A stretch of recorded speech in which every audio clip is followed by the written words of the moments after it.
Selon Fortune, d'ici 15 ans, 40% des emplois sur Terre vont être abolis car on va être remplacés par des robots et de l'intelligence artificielle. C'est un réel problème qu'on décide de ne pas aborder, de ne pas discuter et même de négliger et d'attendre probablement à la dernière seconde pour réagir. Je tiens juste à préciser quelque chose, c'est que dans cette vidéo, je suis seulement là pour vulgariser, vous faire ouvrir les yeux, vous faire découvrir qu'il peut avoir un réel problème à travers ça. Mon but n'est pas de faire peur et je suis loin d'être un expert en robotique et en intelligence artificielle. Il y a des dizaines d'années de ça, se faire remplacer par des robots et de l'intelligence artificielle, c'était pratiquement de la fiction. On l'a vu dans les œuvres d'Isaac Asimov et dans certains films, c'était vraiment quelque chose de wow, pas très épeurant parce qu'on disait voyons, ça peut pas arriver. Mais aujourd'hui, alors que je vous parle, à peu près tout le monde va avoir un téléphone cellulaire, va avoir accompagné de l'intelligence artificielle, va avoir peut-être un Google Home, un Alexa à la maison et il va faire toujours des recherches par rapport à Internet, par rapport à cette intelligence artificielle-là qui va toujours nous cultiver. Mais ces derniers temps, on a vu la chose exploser à un autre niveau. Voir des robots faire des tâches, voir de l'intelligence artificielle prendre des décisions critiques, cruciales, et ça sans aucun problème. Est-ce que c'est une bonne chose? Est-ce que c'est une mauvaise chose? Je crois que les deux pèsent dans la balance et il va falloir avoir un équilibre. Malheureusement, l'humain et l'équilibre, c'est deux choses complètement à part. On va être honnête entre moi et vous, on est de moins en moins patient. On veut quelque chose de bien fait, mais rapidement. On veut un produit qui va prendre 4-5 semaines à produire, mais à livrer en 2 jours. Disons que l'humain n'est pas capable de toujours faire ça et de garder le même rythme. Surtout avec cette pénurie d'emplois qu'on voit en ce moment, c'est assez difficile et les jobs se font de plus en plus rares aussi. OK, j'avoue que c'est épeurant, mais c'est quoi une intelligence artificielle au juste? L'intelligence artificielle, c'est simple, ça simule l'intelligence humaine sur un modèle X ou Y. Il va avoir le Reactive Machines, Limited Memory, Theory of Mind and Self-Aware AI. Le nom de chaque catégorie détermine ce qu'ils font et ce qu'ils peuvent faire. En gros, OK, le Limited Memory, ça va être une AI qui va avoir une capacité réduite en mémoire. Le Self-Aware AI, qu'est-ce que ça va faire? C'est que ça va pouvoir prendre des décisions sur elle-même, apprendre de elle-même, mais aussi apprendre des autres et de son environnement. Et à travers toutes ces catégories-là, il va avoir une connexion commune, une discipline, le machine learning, où qu'une intelligence artificielle va pouvoir apprendre des datas ultérieures, déterminer des patterns et les éviter dans le futur. Ouf, le nombre de situations que l'humain aurait pu sauver grâce à ça. Certains vont pouvoir me dire qu'on n'est pas encore rendu là, c'est-à-dire qu'on n'a pas encore une intelligence artificielle à pleine capacité qui va pouvoir prendre des décisions pour elle-même. Mais la technologie va très vite. Chez les robots, il va y avoir 5 grandes catégories de robots. Je prends ma petite feuille et je vous démontre les 5 tout de suite. Le Pre-Programmed Robots, le Humanoid Robots, le Teleoperated Robots, le Autonomous Robots et le Augmenting Robots. Encore une fois, le nom définit qu'est-ce qu'ils vont faire. Par exemple, le Pre-Programmed Robots, ça va être un robot qui va être déjà préprogrammé à faire quelque chose. Le Autonomous Robot va être un robot autonome. Le Humanoid Robot va être un robot qui va ressembler à l'humain. Le Teleoperate va être un robot où que l'humain va l'opérer et vous avez compris. Donc à ce moment, si vous avez bien suivi la chose, c'est qu'on a la AI, l'intelligence artificielle d'un côté et les robots de l'autre. C'est-à-dire que les deux peuvent faire des choses déjà incroyables, qui peuvent nous aider, qui peuvent nous assimiler, qui peuvent rendre notre monde plus facile. Mais qu'est-ce que ça fait si on combine les deux? Ça donne des AI-enabled robots.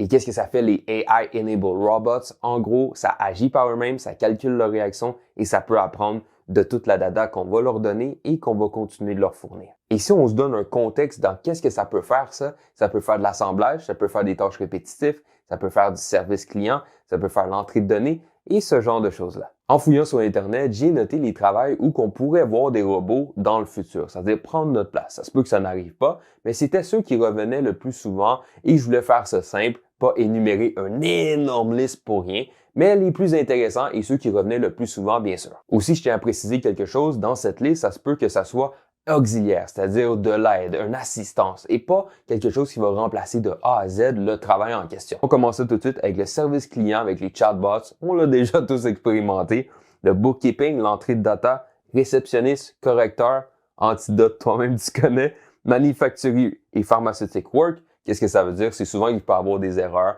par exemple la préparation de pilules, ce genre de choses-là. Ça pourrait être des programmes qui le font. Service de vente au détail. En tant que vendeur, je trouve qu'il y a de moins en moins de travail à la commission et je trouve que ça paraît. Parce qu'au niveau de la vente, il y a de plus en plus de e-commerce, de e-sales, ce genre de choses-là qui va être démonstré en ligne, qui va être comment dire, calculés en ligne. Donc, je sais pas trop comment l'expliquer, mais c'est inquiétant, je trouve.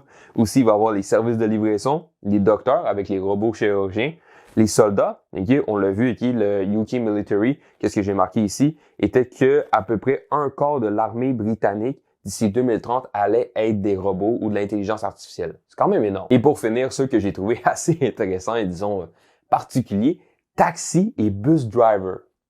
OK, donc qu'est-ce qu'on peut remarquer à travers ça? C'est souvent des jobs répétitifs. C'est-à-dire qu'il va y avoir un certain danger aussi peut-être pour l'humain, ou même au niveau du calcul. C'est-à-dire que l'humain ne pourra pas être constamment, et qu'à tous les jours faire pareil, calculer ultra vite, ultra rapidement. Malheureusement, je ne crois pas que c'est possible, même si certains sont des génies, OK? Je pense que le robot va souvent se battre. On peut le voir au niveau des échecs. Maintenant, il y a des tournois inter-robots. C'est-à-dire, on calcule plus l'humain. Là, c'est inter-robot. Inter-intelligence artificielle. C'est fou, hein? Donc, en gros, je vous explique c'est quoi une intelligence artificielle, c'est quoi le robot et c'est quoi la problématique. Mais si on le met en chiffres, ça donne quoi derrière tout ça? Bien sûr, mon petit côté cartésien, mon côté mathématique a voulu savoir qu'est-ce que ça représente 40% des personnes sur Terre perdent leur job à l'intérieur de 15 ans. Qu'est-ce que ça représente littéralement? Donc, si on se fie aux données où il y a 3,29 milliards de personnes employées sur Terre en ce moment, à l'heure où on parle, à l'heure que tu regardes cette vidéo, on retire moins 40% de ça, il va y avoir 1,31 milliard de personnes qui vont perdre leur travail. C'est-à-dire 1,31 milliard de personnes sans emploi, sans source de income, sans rien, comme si du jour au lendemain, ils perdaient leur travail. Puis on va se le dire, 15 ans, c'est un laps très minime. 15 ans pour trouver de nouveaux travails, créer les infrastructures, créer les choses qu'il faut pour que les gens aient du travail ou même encourager les gens à se lancer dans leur affaire, lancer, comment dire, une passion, un skills ou peut-être devenir un freelancer. Ça se fait pas en claquant des doigts. Une pandémie mondiale nous a gelés littéralement pendant plusieurs mois et ça continue de le faire. Je vous laisse imaginer, rendu là, ça va rusher. Et moi, en étant une personne de finance qui essaie de vous éduquer, qui essaie d'en apprendre, qui essaie de toujours se développer là-dessus, c'est difficile de voir ça. Mais surtout, un point qui est inquiétant, c'est que 78% des Américains, en 2021, vivaient paycheck to paycheck. 78% des Américains. C'est énorme. On va pas se le cacher, les States, c'est un des endroits où il y a le plus de jobs dans le monde. Ça fait extrêmement peur. J'ai les frissons en ce moment. Ouf! Bon, vous le savez, je n'aime pas apporter des problèmes et pas de solutions en arrière. Donc, j'ai fait des recherches, j'ai essayé de comprendre, j'ai essayé d'analyser certaines choses et j'ai arrivé à quelques solutions. Et à travers mes recherches, à travers les choses que j'ai essayé de faire, j'ai trouvé seulement 2 hommes qui ont essayé de nous prévenir, qui ont essayé d'en parler. En tout cas, ce que j'ai trouvé, ce qui est Elon Musk et Martin Ford. En fait, la première solution, c'est Elon Musk qui l'a abordé. C'est-à-dire le fait de ralentir sur la AI et la robotique. Prendre le temps de prendre conscience de ce qui arrive. OK?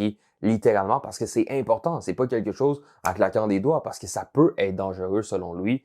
Et malheureusement, le monde l'a pas écouté. Donc, première solution, c'est rayé. Moi qui vous promettais d'un peu de joie, ça va être meilleur aux prochaines. La deuxième solution, c'est Martin Ford qui l'apporte. C'est-à-dire une personne qui a pensé là-dessus, qui a développé là-dessus et qui a même écrit un livre. Et lui, qu'est-ce qu'il va apporter comme solution? C'est le fait d'avoir un salaire universel à travers le monde. C'est-à-dire pour les personnes qui ne puissent pas se trouver un emploi. Parce que malheureusement, leur secteur a été pris par la robotique et la AI. Et là, ils sont sans les sous, sans income. Donc, quoi faire? Lui, il apporte le income national, international, qui est plutôt, c'est-à-dire un average, que le gouvernement, les institutions vont donner pour inciter les gens à aller à l'école ou apprendre par eux-mêmes ou se développer, aller dans le secteur où il y a du travail et qui ça peut intéresser ces gens-là, bien sûr. Et ça, disons que notre système actuel n'est pas trop fan de cette option-là. Il y en a certains qui vont dire que ça va créer une génération de faibles. Il y en a certains qui vont dire oui, mais ça incite pas les gens à travailler. Il y en a d'autres qui disent ah oui, mais ça incite les gens à pas trouver de solution ou ce genre de choses-là.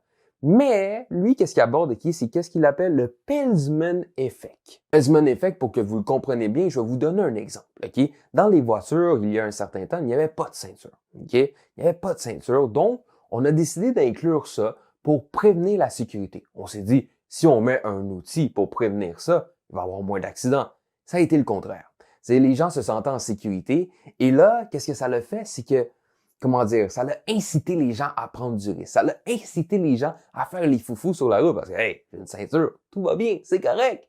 Mais c'est là la pogne. Si la sécurité est là, les gens prennent plus de risques. Vous êtes d'accord avec moi? Sur l'exemple de l'automobile, où ça devient plus dangereux. Mais niveau économique, ça encourage les gens à créer des skills, créer leur affaire et se développer, trouver des solutions, right? Et cette sécurité-là, ça serait quoi? Le salaire universel à travers le monde. Comme ça, les gens pourraient apprendre, pourraient tester, pourraient, expérimenter certaines choses et être à l'abri malgré tout. Selon les hauts placés de notre monde, ça détruirait l'économie comme que je vous l'ai dit, ok? Mais l'économie, quelle économie? Okay? L'économie d'avant ou la nouvelle économie qu'on est en train de créer en ce moment? Parce que le monde change. Le monde est en train d'évoluer. Le monde de la carrière n'est plus. Il y a certaines choses qui vont être cachées. Il y a certaines choses qui avancent à vue d'œil incroyable, à la vitesse de la lumière, et le monde tourne la tête et décide de ne pas le voir ou de tout simplement pas l'assumer. NFT.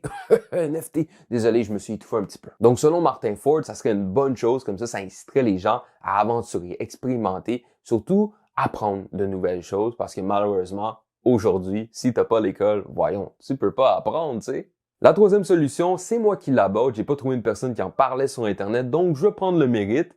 Et cette troisième solution, c'est la Convention mondiale. Et elle se marie parfaitement avec la deuxième, comme par hasard, tu sais.